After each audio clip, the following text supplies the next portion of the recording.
오늘 말씀은 요한계시록 21장 1절부터 8절까지의 말씀입니다. 요한계시록 21장 1절에서 8절. 우리 다 같이 함께 합독하시겠습니다. 또 내가 새 하늘과 새 땅을 보니 처음 하늘과 처음 땅이 없어졌고 바다도 다시 있지 않더라. 또 내가 보매 거룩한 성 새 예루살렘이 하나님께로부터 하늘에서 내려오니 그 준비한 것이 신부가 남편을 위하여 단장한 것 같더라. 내가 들으니 보좌에서 큰 음성이 나서 이르되 보라, 하나님의 장막이 사람들과 함께 있음에 하나님이 그들과 함께 계시리니 그들은 하나님의 백성이 되고 하나님은 친히 그들과 함께 계셔서 모든 눈물을 그 눈에서 닦아 주시니 다시는 사망이 없고 애통하는 것이나 곡하는 것이나 아픈 것이 다시 있지 아니하리니 처음 것들이 다 지나갔음이러라. 보좌에 앉으신 이가 이르시되 보라, 내가 만물을 새롭게 하노라 하시고 또 이르시되 이 말은 신실하고 참되니 기록하라 하시고 또 내게 말씀하시되 이루었도다. 나는 알파와 오메가요 처음과 마지막이라. 내가 생명수 샘물을 목마른 자에게 값없이 주리니 이기는 자는 이것들을 상속으로 받으리라. 나는 그의 하나님이 되고 그는 내 아들이 되리라. 그러나 두려워하는 자들과 믿지 아니하는 자들과 흉악한 자들과 살인자들과 음행하는 자들과 점술가들과 우상 숭배자들과 거짓말하는 모든 자들은 불과 유황으로 타는 못에 던져지니 이것이 둘째 사망이라. 아멘. 할렐루야. 성경의 첫 시작을 우리는 창세기를 통하여서 너무나 잘 알고 있는 내용이 나오죠. 그때 하나님은 모든 것을 다 만드십니다. 그리고 마지막에 무엇을 만드십니까? 바로 사람을 만드시죠.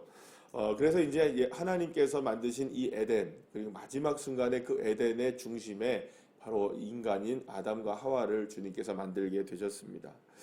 이 일을 통해서 우리가 알 수 있는 건 뭐냐면 맨 마지막에 하나님께서 사람을 만드셨다는 것은 모든 것을 위하여 모든 것을 다 갖춰놓은 상태에서 이 하나님이 아담과 하와를 만드셨다는 것은요, 모든 창조의 정점이 무엇을 향해 있다는 것입니까? 바로 사람을 향해 있었다는 것을 볼 수가 있게 됩니다. 그러면 그것을 통해서 우리가 알 수 있는 건 뭐냐면 이 천지를 다 만드신 이후에 하나님께서 원하셨던 것은 다른 것이 아니라 하나님이 이 아담과 하와 만드신 이 사람과 함께 하기를 원하셨다는 것을 알 수 있게 되죠. 창조의 목적이 무엇이냐라고 우리가 묻는다면 물론 그것이 다 하나님의 영광이 드러나는 일이겠지만 하나님이 원하셨던 건 뭐냐면 인간들과 어떻게 하시기 원하셨다는 겁니까? 함께 하시기를 원하셨다라고 말할 수가 있는 것이죠. 사실은 그렇기 때문에 어떻게 보면 창조의 첫 번째 기사로부터 시작해서 우리가 알 수 있는 전체, 그러니까 성경 전체를 통해서 우리가 알 수 있는 것은 무엇이냐면 창조로부터 시작된 그 한 가지 하나님의 마음, 그게 뭐냐? 따라할까요? 임마누엘이라고 말할 수 있습니다. 임마누엘이 무엇입니까? 하나님이 우리와 함께 계신다는 것입니다. 자, 그런데 이 아담과 하와가 창세기 4장 이후로 어떤 일이 벌어집니까? 하나님과 단절되게 되죠. 물론 그 전에 이제 죄를 범하게 돼서 창세기 4장부터는 계속해서 인간이 단절된 모습이 나오다가 여러분 오늘 계시록 21장에 들어서 다시금 무슨 얘기가 나오냐면 오늘 본문 여러분들 보시면 어떤 얘기가 나옵니까? 3절 말씀에 보면 하나님이 그들과 함께 계신다. 그들에게 눈물을 닦아주시고, 그죠? 그들과 친히 함께 계신다라는 얘기가 나옵니다. 그러니까 창세기 4장으로부터 요한계시록 20장까지의 내용은 인간과 하나님과의 관계가 어떻게 된 겁니까? 단절돼 있다가 예수께서 오시는 그 예수님의 사건, 그러니까 초림과 그리고 또 십자가의 사건을 통해서 하나님이 우리와 함께 계신다는 것을 임마누엘 하신다는 걸 보여주셨고 마지막에 21장을 통하여서는 완전하게 무엇이 이루어지는 겁니까? 완전한 임마누엘이 이루어지게 되는 그것을 오늘 이제 본문을 통해서 이제 만나게 되는 것을 보게 됩니다.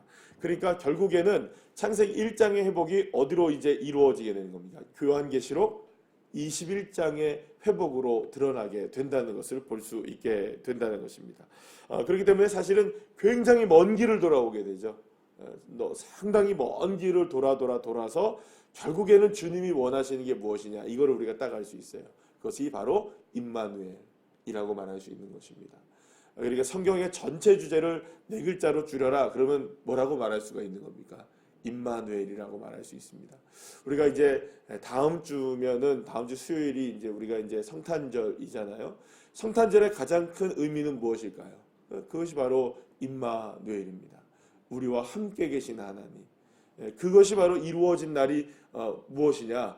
창세로부터 주님께서 이루시길 원하셨지만 그것이 인간의 죄로 인하여서 실패했다가 예수님께서 이 땅에 오심을 통해서 그 임마누엘의 길이 다시금 명확하게 열려지게 되었다는 것입니다. 그 이전까지는 여러분 임마누엘이 분명히 존재하긴 했지만 주님이 함께 하시긴 했지만 특정한 상황 가운데 특정한 민족 가운데 특정한 사람들 가운데에만 이게 드러나게 되어지고 율법을 통해서는 알게 되어졌기 때문에 모든 사람들에게 열려지지 못하 있었던 것입니다.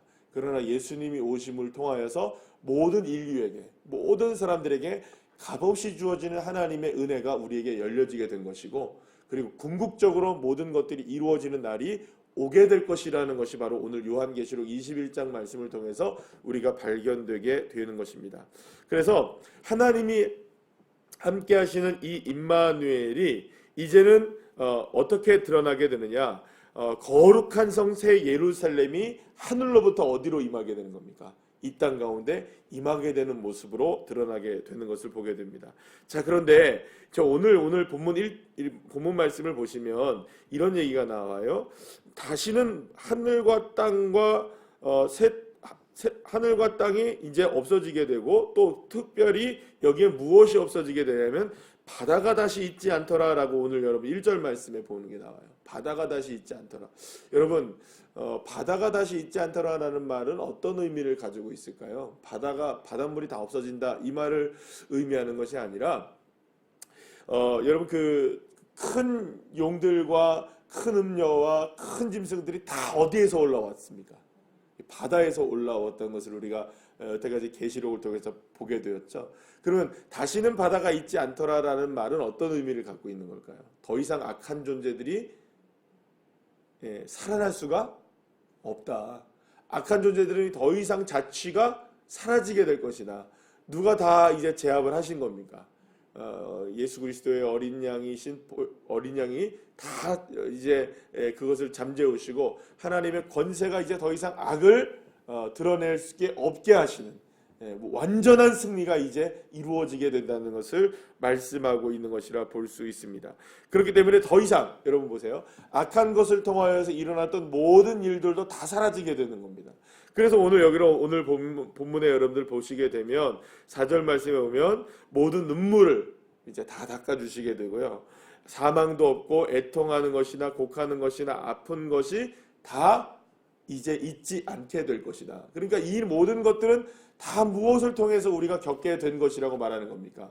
악한 영들을 통하여서 사단의 권세를 통하여서 우리가 경험하게 되었던 수많은 고통들이 이제는 사라지게 되고 처음 것들이 다 지나가게 되는 이런 모습들이 우리에게 드러나게 된다는 것이죠. 더 이상 이 악한 것을 통해서 일어나던 모든 것들이 다 사라지게 되는 놀라운 은혜를 우리가 누리게 될 것이다 라고 말씀하고 있는 것을 보게 됩니다. 처음 하늘과 처음 땅은 이제 새 하늘과 새 땅으로 이제 바뀌어지게 될 것이고요. 그 에덴은 이제는 무엇으로 바뀌어지느냐? 따라합시다. 새 예루살렘으로 바뀌어지게 된다는 것입니다. 그렇기 때문에 여러분 이제 그 에덴이 새 예루살렘으로 바뀌어지게 된다는 것은 이것은 무엇을 얘기하느냐? 우리가 지금 여기 이제 교회로 모이고 있잖아요. 교회로 모이고 있는데 우리의 교회의 모습이 이제는 이 모습 위에 하늘에서 임하는 무엇이 임하는 겁니까? 새 예루살렘이 임하게 된다는 것을 말씀해 주고 있는 것입니다. 그러니까 결국 이 말은 무슨 말이냐면 천상과 지상이 더 이상 구분이 없는.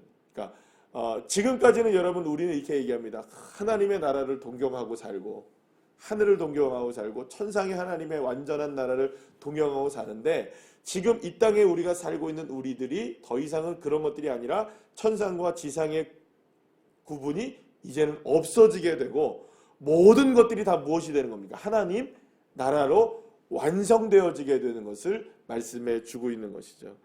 여러분 이게 지금 오늘 요한계시록 21장의 이 말씀은 20장에서 완전하게 이제 주님이 완전한 승리를 이루시고 난 다음에 이루어지게 될 하나님의 나라가 이제 드디어 이 땅 가운데 임하게 되는 것을 말씀해 주고 있는 것입니다. 무엇보다 이 모든 것을 이루실 분은 하나님이신데 그분이 알파와 오메가시라고 말해요. 그러니까 처음부터 나중이시다. 그러면 여러분 이 말은 무슨 말입니까? 이거는 21장의 오늘의 지금 1절부터 8절까지 읽은 말씀은 나중의 일입니까? 처음의 일입니까? 나중의 일이죠. 그죠? 그런데 여러분 이 나중의 일이 사실은 언제부터 있었던 일입니까? 처음에 있었던 일이라는 겁니다. 그러면 여러분 이 말은 무슨 말입니까? 과거의 하나님, 그러니까 천지를 만드셨던 그 하나님은 영원토록 변함이 없이 마지막 것도 동일하게 역사하신다는 겁니다. 자, 그러면 여러분 이 말을 우리를 통해서 알 수 있는 것은 무엇이냐? 알파와 오메가이신 우리 하나님이 지금도 여전히 우리와 뭘 하고 계신다는 겁니까? 임마누엘 하고 계신다는 겁니다. 믿습니까? 그러니까 여러분 이 임마누엘이 명확하게 드러나는 것은 언제였었나요? 창세기 때에는, 창조 때에는 명확하게 드러났죠? 주님이 말씀을 통하여서 모든 것들을 만드시고 아담과 하와에게 은혜를 베푸셨던 것이 그대로 드러났잖아요. 그죠? 그러나 그것이 감춰져 있었습니다. 왜 감춰져 있었습니까? 죄로 인하여 감춰져 있었던 것이죠. 그러나 예수 그리스도의 십자가의 은혜로 우리가 죄사함을 받게 되고 할렐루야. 그러면서 주님이 성령으로 우리에게 오셔서 우리와 임마누엘하고 계신다는 겁니다. 그러면 여러분 성령은 지금 어디에 계십니까? 내 안에. 많은 사람들이 성령을 볼 수 있습니까? 여러분 우리는 성령을 볼 수 있나요? 아니죠. 성령을 볼 수 있게 드러나는 것은 아닙니다. 그러나 주님이 내 안에 함께 계시는 영으로 계시는 것이죠. 그러나 그것이 언제 또 드러나게 됩니까? 마지막에 오메가 되시는 주님의 역사로 드러나게 되는 것입니다. 그러면 여러분 이 알파와 오메가의 역사 가운데 누가 있는 겁니까 지금? 우리들이 다 있는 겁니다. 그러면 여러분 천국은 천상과 지상이 하나가 되어지고 하늘로부터 임하는 새 예루살렘이 임하고 모든 눈물을 눈에서 닦아주시고 애통하는 것이나 곡하는 것이나 사망이나 고통이 더 이상 없는 그것은 아이고 우리는 죽었다 깨나도 지금은 안 되겠네 라고 생각하는 수도 있겠지만 그것이 아니라 그 마지막에 이루어지게 될 온전한 하나님의 나라가 이미 주님은 성령의 은혜 가운데 그것을 누릴 수 있도록 지금도 역사하고 계신다는 것입니다. 그러면 우리는 여러분 이런 믿음을 가지고 살아야겠죠. 우리에게도 여전히 사망이 있고 고통과 애통하는 것이나 눈물을 흘리는 일이 있습니까 없습니까? 예, 여러분 그것이 오늘 이 시간 당장 싹 사라진다면 그거는 주님 오신 겁니다. 그죠?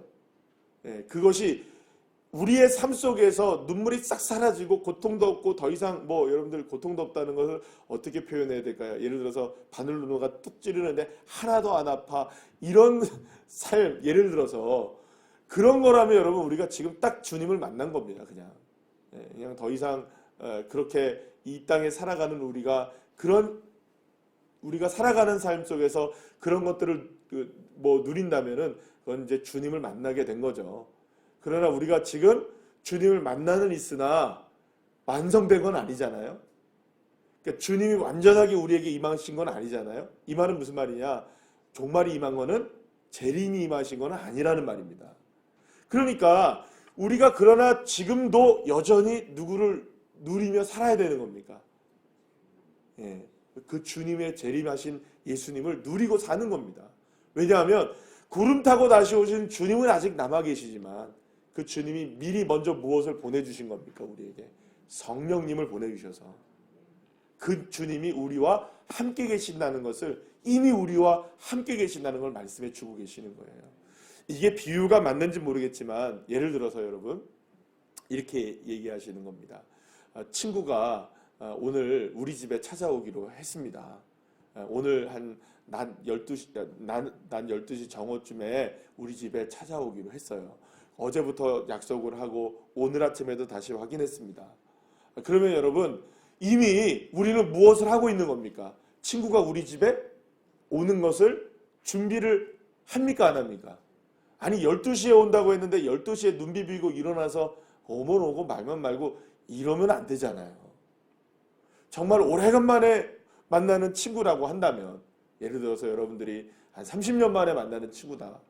그러면 얼마나 여러분들 가슴이 벅차겠어요. 그러면 언제부터 준비합니까? 그거를 말을 듣는 순간부터 이미 마음속에는 누가 와 있는 겁니까? 우리 집에는 친구가 와 있는 거죠. 그러면 쓸고 닦기도 하고요. 좀 장식도 하게 하고요. 뭔가를 단장하려고 준비를 하지 않겠습니까? 이게 바로 여러분 혼인잔치에 예수님이 오시기로 작정하시고 열처녀의 비유와 똑같은 겁니다. 여러분.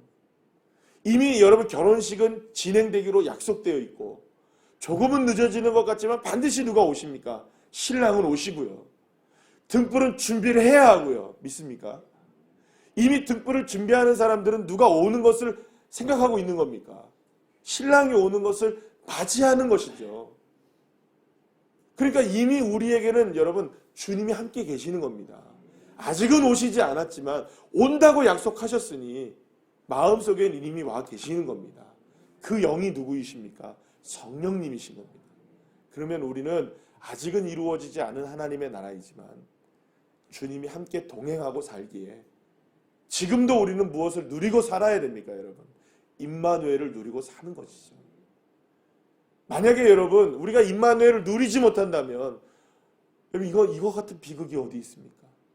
주님이 오신다고 약속해 주시고 우리에게 성령을 보내주셨는데 그 성령을 누리지 못하고 사는 것은 얼마나 안타까운 일일까요? 그래서 오늘 여러분 오늘 하루의 삶을 사시든 앞으로의 인생을 사시든 주님 다시 오시는 정말 그날까지 우리는 임마누엘을 믿고 성령 의지하며 살아가는 겁니다. 주님 내 안에 계시지. 내 눈물을 결코 외면하지 않으시지. 내 고통을 결코 주님이 외면하지 않으시지. 주님의 손길이 나와 함께 하시지. 할렐루야. 이 믿음으로 우리가 이겨내는 삶을 살아야 되는 것이죠. 그렇기 때문에 여러분 패배자의 인생으로 살지 마시기를 간절히 축복합니다. 우리는 이기는 자입니다. 오늘 본문의 7절 말씀 보세요. 이기는 자는 이것을 상속받으리라. 여러분 이긴다 하는 말은 이겨온 것일까요? 그날만 이기는 것일까요? 네, 그날만 이기는 겁니다. 아니 그날만 이기는 게 아니라 이겨온 사람들을 이야기합니다. 수많은 아픔과 고통 속에서도 어린 양이신 예수 그리스도를 따랐고 인침을 받은 자로서의 그 믿음을 지켜냈고 이기는 자가 되라는 겁니다. 이기는 자. 날마다 이기는 자가 되시기를 축복합니다. 상황은 녹록지가 않죠. 여전히 우리에겐. 2020년도 새해가 지금 다가오곤 있지만 다가오는 새해도 사실은 우리에게 와 밝다 이르기가 어려운 상황은 뭐 별반 다름이 없는 새해를 맞이할지는 모르겠습니다. 그러나 우리가 딱 한 가지 다시금 생각한다면 이제는 이겨야지. 믿습니까? 성령 하나님 나와 함께 계신 내가 이겨야지. 이 믿음을 가지고 여러분 이겨내시는 주님이 나와 함께 계신다는 임마누엘 하나 때문에 이겨내시는 믿음의 자녀들 한 사람 한 사람 되시기를 간절히 축원합니다. 기도하시겠습니다.